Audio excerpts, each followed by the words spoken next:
ఆంధ్రప్రదేశ్ రాష్ట్రం నుంచి పోలవరం బనకచెర్ల ప్రాజెక్టు అంశం మీద ఏదైతే ఆంధ్రప్రదేశ్ ఇచ్చినటువంటి అంశం మీద, అదేవిధంగా తెలంగాణ రాష్ట్రం కృష్ణా గోదావరికి సంబంధించినటువంటి ఏవైతే రేజ్ చేసిన ఇష్యూస్ ఏవైతే ఉన్నాయో ఇవి రెండు కూడా టెక్నికల్ ఇష్యూస్ అన్నీ కూడా ఇన్వాల్వ్ అయి ఉన్నాయి. కాబట్టి ఈ టెక్నికల్ ఇష్యూస్ని ముందుగా ఒక పరిష్కారం చూపేటటువంటి విధంగా ఒక కమిటీని నిర్ణయం తీసుకోవాలని, ఏదైతే ఈ యొక్క కృష్ణా గోదావరి ఇష్యూస్, అదేవిధంగా పోలవరం బనకచెర్లకు సంబంధించినటువంటి ఈ యొక్క రెండు సబ్జెక్టుల మీద కూడా మరి ఇటు టెక్నికల్ అదేవిధంగా అడ్మినిస్ట్రేటివ్ ఆఫీసర్స్తో కలిపి, ఎందుకంటే ఈ కమిటీ ద్వారా ఒక బేసిక్ మెకానిజం ఏదైతే మరి బిల్డప్ చేసుకుని ఒక రోడ్ మ్యాప్ని ముందుకు తీసుకెళ్లేటువంటి విధంగా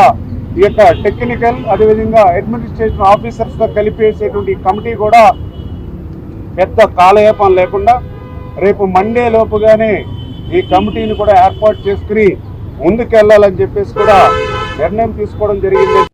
వాళ్ళు గోదావరి బనకచెర్ల వాళ్ళు కడతామని అడుగుతాయి కదా మేము ఆపమని చెప్పడానికి. ఎజెండాలో వాళ్ళు కడతామన్న ప్రతిపాదననే చర్చకు రానప్పుడు ఆపమనే చర్చనే రాదు.